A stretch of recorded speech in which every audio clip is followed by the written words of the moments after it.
How is it going, YouTube? Wildcat Fisherman here.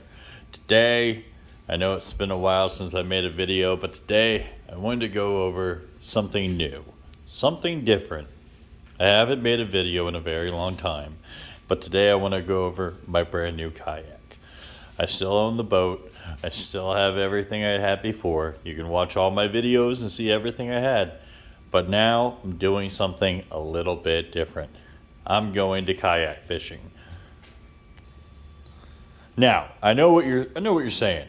You're saying, why would you go from owning a boat to owning a kayak? Well, there's a good reason for that. What I've noticed is it's easier to get in and out of the water with a kayak than it is a boat. And overall, I just like being closer to the water. But regardless, today I want to talk about something different. Like I said, I have come up with a new way of mounting a fish finder to a kayak. Sometimes you got to have a little bit of redneck ingenuity.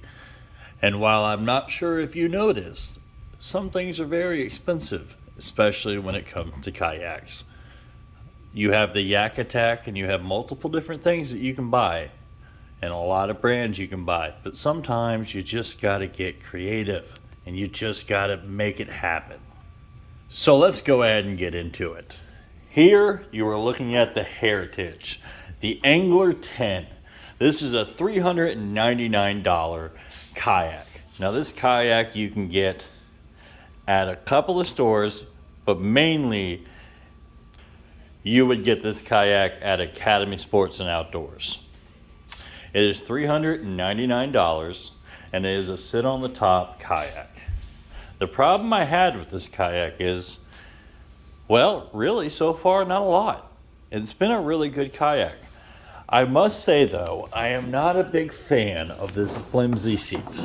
It is quite horrible on the back.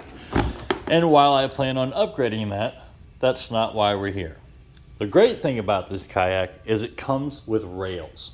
Now these rails use it's a universal rail mount. And with a little bit of redneck ingenuity, you can mount anything you want to on these rails.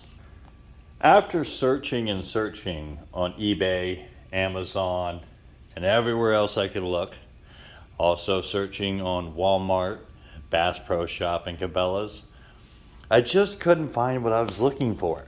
Now I am an avid 3D printer. I love 3D printing. I run my 3D business, printing 3D stuff. But I just couldn't find what I was looking for. So I decided to get creative. This is the Lowrance Elite 4X Chirp. And it has a universal mount that most fish finders are going to have. It is a 4-bolt system that bolts to just about anything. And I got creative and decided, I'm pretty sure I can put a bolt on this if I grind down the head. And that's exactly what I did. If you look in here, you will see that there is a bolt that runs on this rail, which therefore makes this slide. Well, I can't do it right now, but normally it would slide back and forth. If you look in there, I have 2 nuts and a bolt. The two nuts are going to be your jam nuts. That's what's stopping it from sliding back and forth.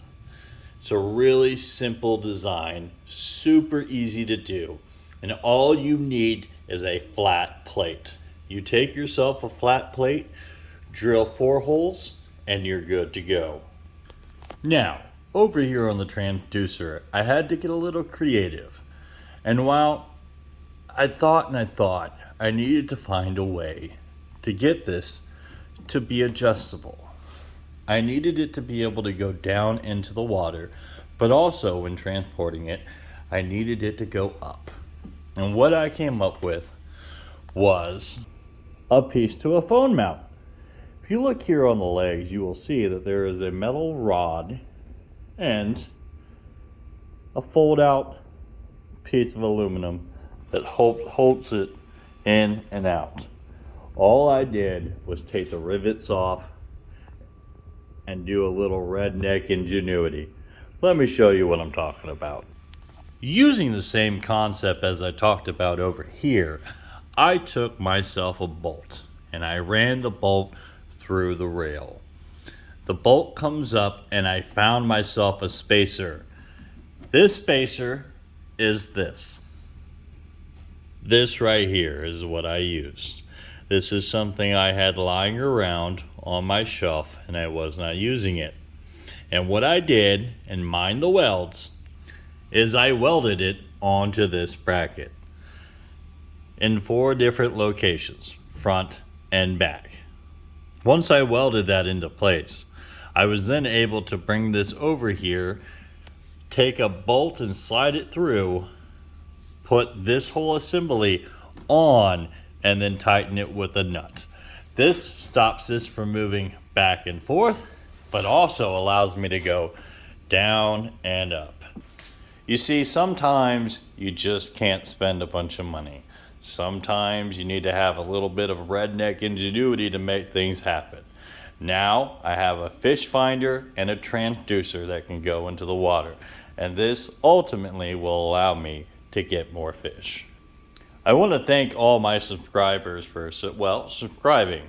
I know I haven't posted a video in a very long time, and I appreciate you guys staying loyal. I just want you to know that in the future, I do plan to make more videos. And while it might be for the kayak, but I might also make some for the boat. So, with that being said, I hope you enjoyed. Thank you, and until next time.